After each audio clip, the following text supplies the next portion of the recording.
Optaget kører. Her har vi smeltesikring, som er stået af. Og vi kigger lige ned her.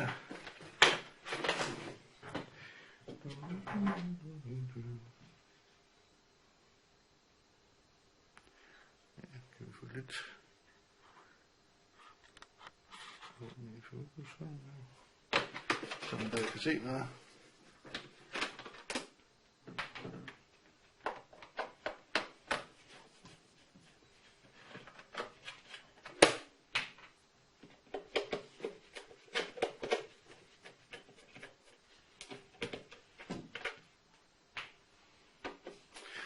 Og de er alle sammen ens, så man kan sikkert spekulere over for en, der er hvilken.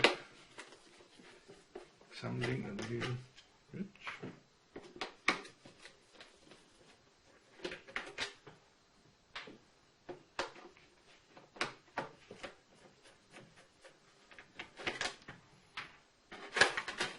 Her med bundpladen. Lægger vi her. Sådan der. Hvis man så kigger ind i den, kan man se, det er selve kogepladen, hovedvarmelægemet, gummislange, vandstandsventil, jo det var den, og så sidder der en kontakt heroppe bagved, det er den der sidder på der, til at vise om der er sat en kande ind, eller ikke er sat en kande ind. Og den sidder en afbryder, som går op her. Men den vi er interesseret i, der var den her, den sidder. Den sidder gemt derinde. Det er selvfølgelig lidt besværligt at komme til, men det er en lille simpel ting. Og de fleste maskiner, der er altså meget nemmere til at komme til, end den er her. Så, men vi skal lige gøre, så vi kan få plads til at komme derind. Og hvad var det, vi var nødt til at pille af? Jeg tror, vi var nødt til at pille bunden af. Ja,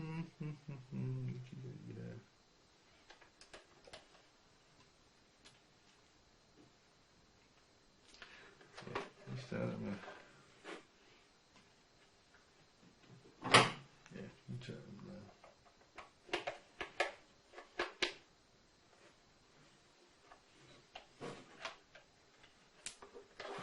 Sidder på den her.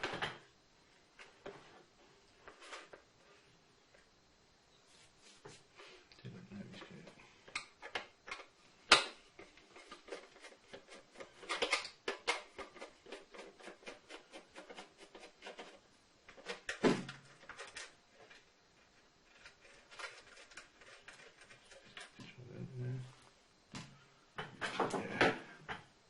Ja, den her er også. På, kan jeg se på det. Det er nemt. Kan vi få ikke glemme noget. Og bare fordi man er kommet op i en høj alder, så tager man lige den på her. Men altså det være nemmere, hvis det også man ikke lige havde et kamera, der skulle passes på ikke at sætte sig imellem.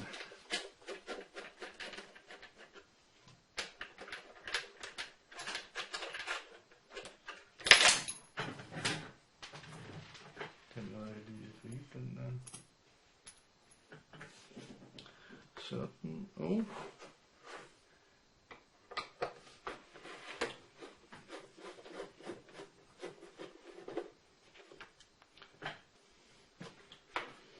man husker lige, hvor skruerne lige skulle sidde. Den sidder også oppe i rammen her, så den skal vi også lige have af.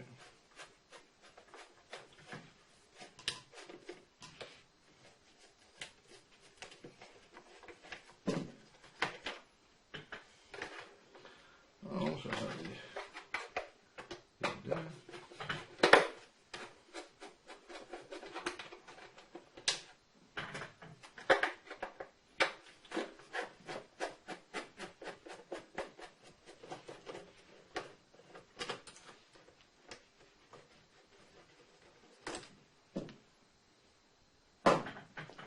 Sådan der.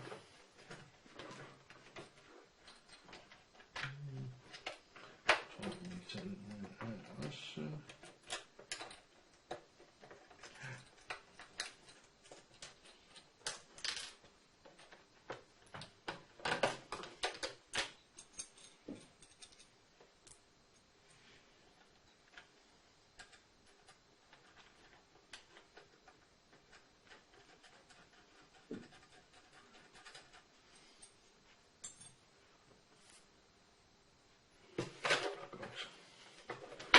Så skal vi begynde, kan gøre lidt plads her. Skal vi den der, den bliver nok. Skal vi pille den af? Skal det ikke?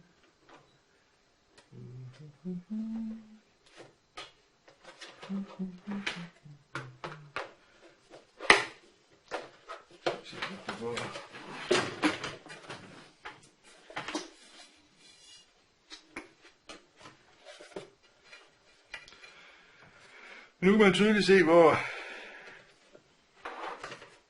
tydeligt. Lad os se. Kan man se det der? Ja. Hernede på, i den, mellem de her to pladestykker der skal den sidde, den der fine en her. Dernede. Så det skal vi lige have gjort, så vi kan komme til. Og det er sådan en fjeder påvirke, så i princippet så skulle det være nok bare at presse den ind.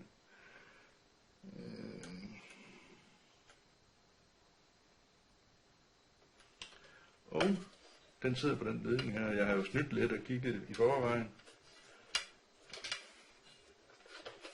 Kan vi se, ja, der har vi den originale siddende. Der. Så nu vil jeg lige pille den ud. Der skal jeg lige bruge lidt. Lad os se her.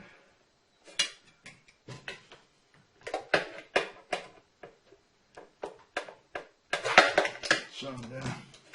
Så blev den trukket af dernede. Den sidder nede på varmelægerne hernede. Og det er sådan set bare, ligesom en almindelig sikring, den ser bare anderledes ud. Så og læg i mærke til, at den er klemt fast her, så der skal jeg lige have gjort, så vi kan klemme den på igen. Ikke fordi lodetænden, det kunne sådan set godt klare det, fordi det smelter først ved 300 grader cirkus. Så vi stopper lige med til lige få en lødekolbe og noget andet grej.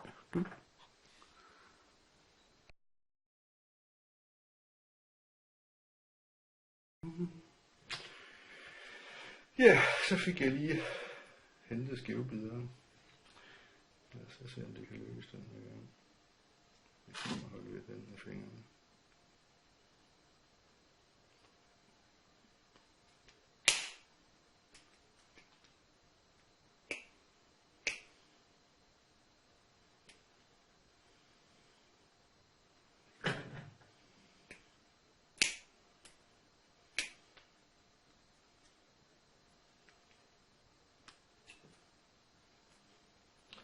Sådan der. Og så spørger du måske, hvorfor pillede jeg ikke fag først? Fordi den tang, jeg har der, den kan ikke klemme dem med det værktøj, der sidder i. Jeg sikrer isolering på. Så, men nu er den jo helt perfekt, som om den var købt uden isolering. Vi bruger en til deroppe også, og så tager vi lige klipper den af her. Og afisolere den, og vi passer lige på ikke at trække for meget i alt muligt andet.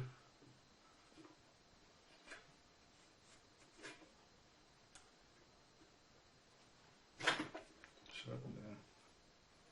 Og det er en rigtig fin ledning, de har brugt her med mange kors. Så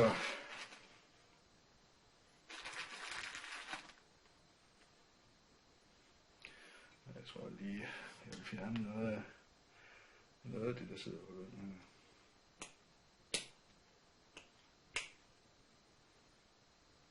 Sidder den jo inde i den kølige ende, så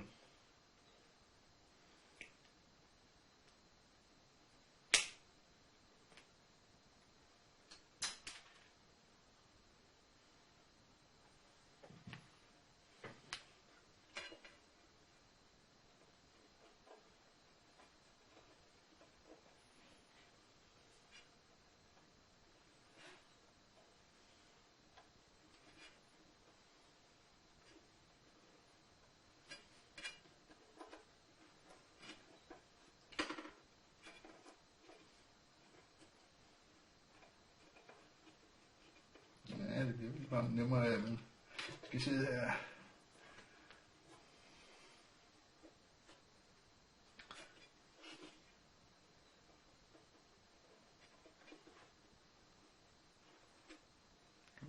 Vi prøver.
håber jeg mig overlever.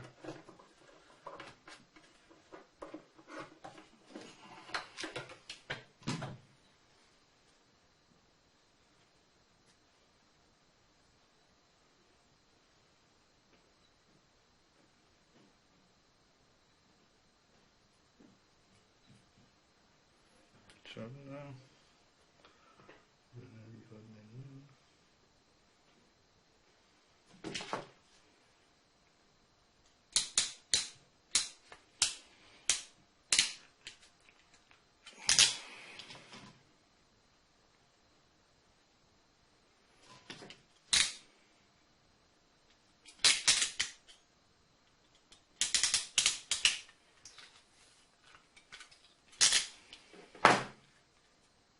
Så, nu sidder vi godt. Så skal vi bare lige have fjernet plastikken.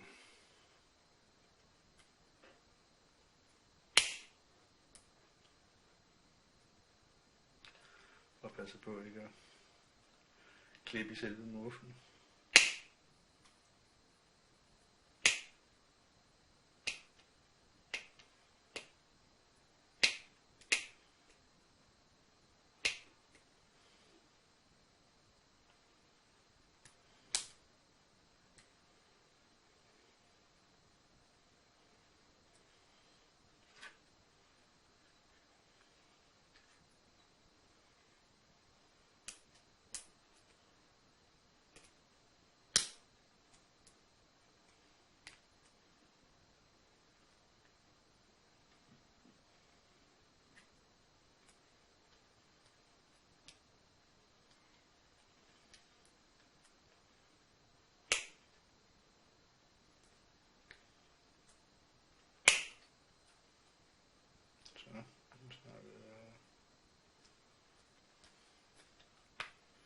Sådan der.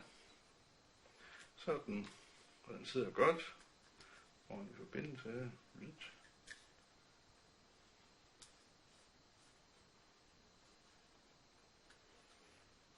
Så den sidder her.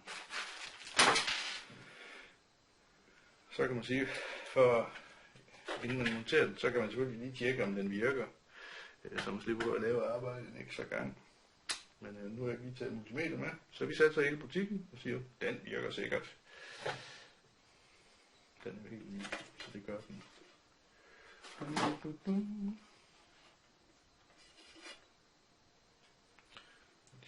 den noget ned? Ja, det kan den godt.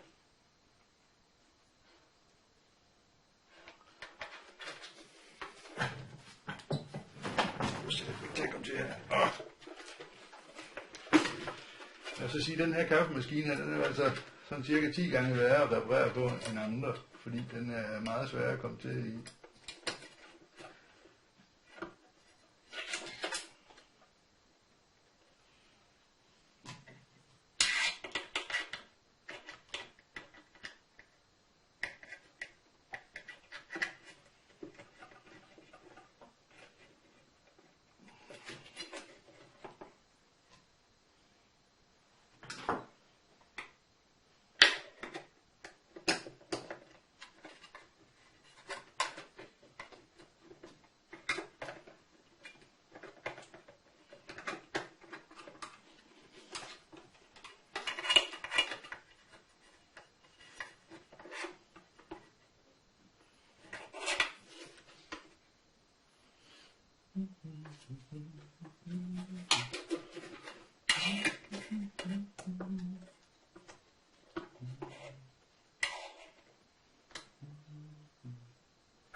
Ja, man kan jo også falde til patten og så købe en original, men den er altså forholdsvis dyr. Så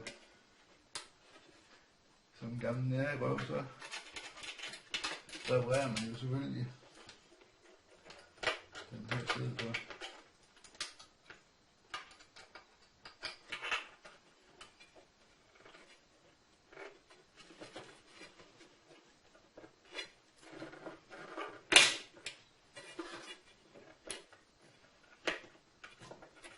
Så.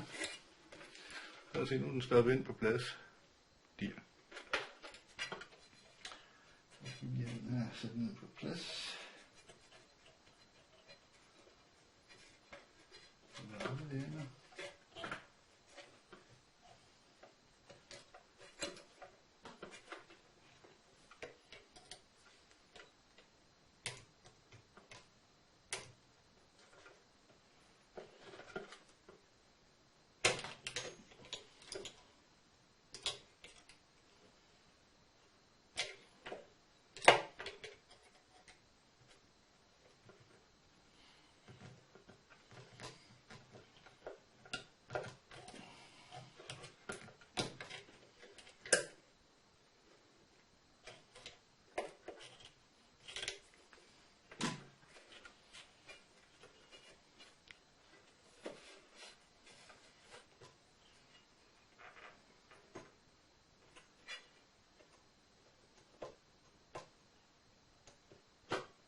Jeg er sikker på, at den er ordentligt nede på plads.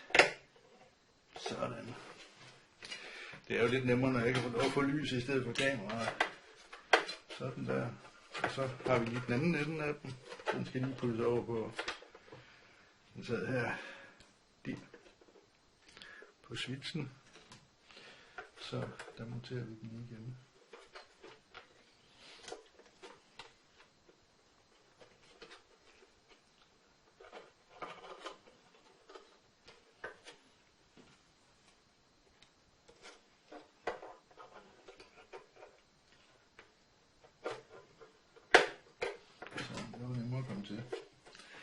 Og lægge i mærke til, at jeg lægger selvfølgelig sådan en ledning, den kommer til at lægge så langt væk fra varmeledningen som muligt. Sådan der, så skal den sådan set bare lige samles igen. Og det er jo på en modsat måde af, hvordan den bliver skilt ad. Og vi tager lige herovre i hjørnet her. Der var vist ikke andet, der sad på den, så vi kan få lidt styr på den.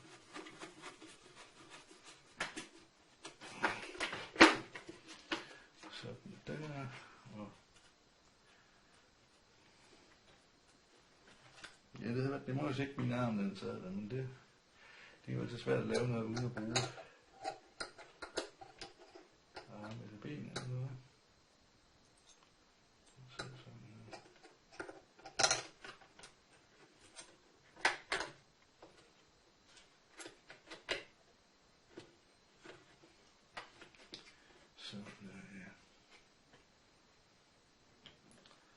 Den her, der sad lige.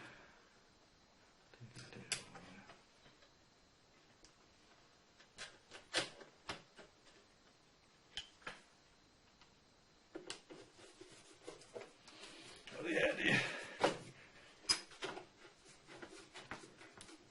er jo ikke meget spændende her. Det er jo sådan set bare ligesom dengang vi... Ja, den opmærksomme har selvfølgelig lagt mærke til, at det var ikke den, der skulle i derovre. Der skal vi have den der i med blikstykke.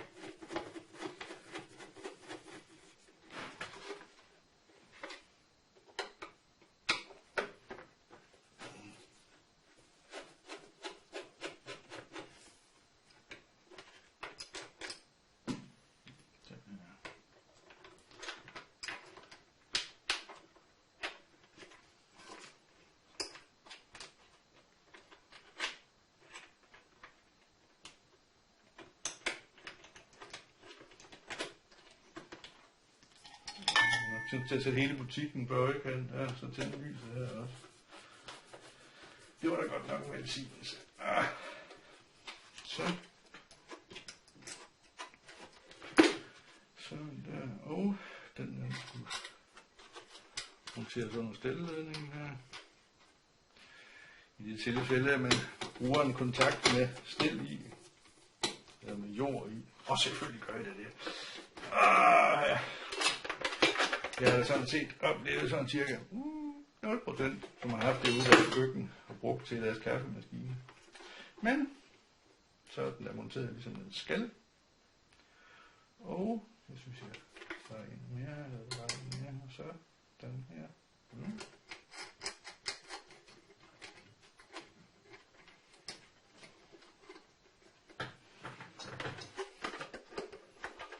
Og her kunne vi selvfølgelig enten stå og topnøgle lige til at ordne det her.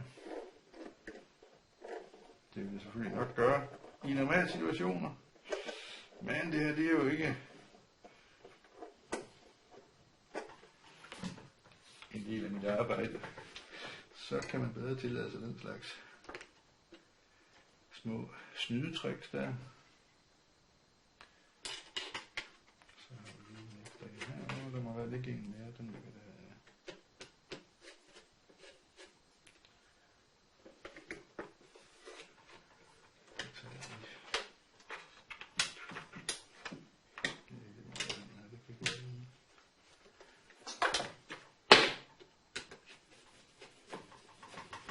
Jeg kan lige mærke til det her, det er jo igen hybris. Vi forudsætter selvfølgelig, at den virker. I stedet for som pessimisten og teste den, før der er sådan en helt samlet.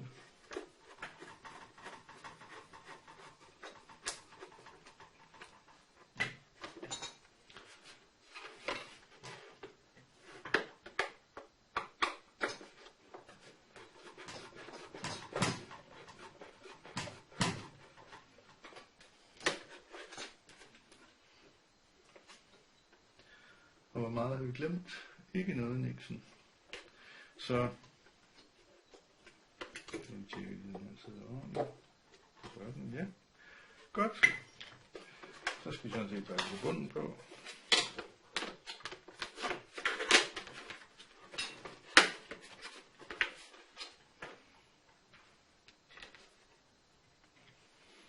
Og det er jo ikke særlig spændende at kigge på, men det kan nok også klippe ud.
Forsigtighed her, så man ikke ødelægger den gummigemme her, så skal man lige ud og købe sådan en.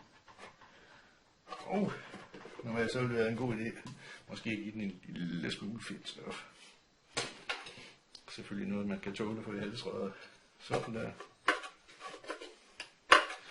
Og hernede, der kan man se selve ventilen.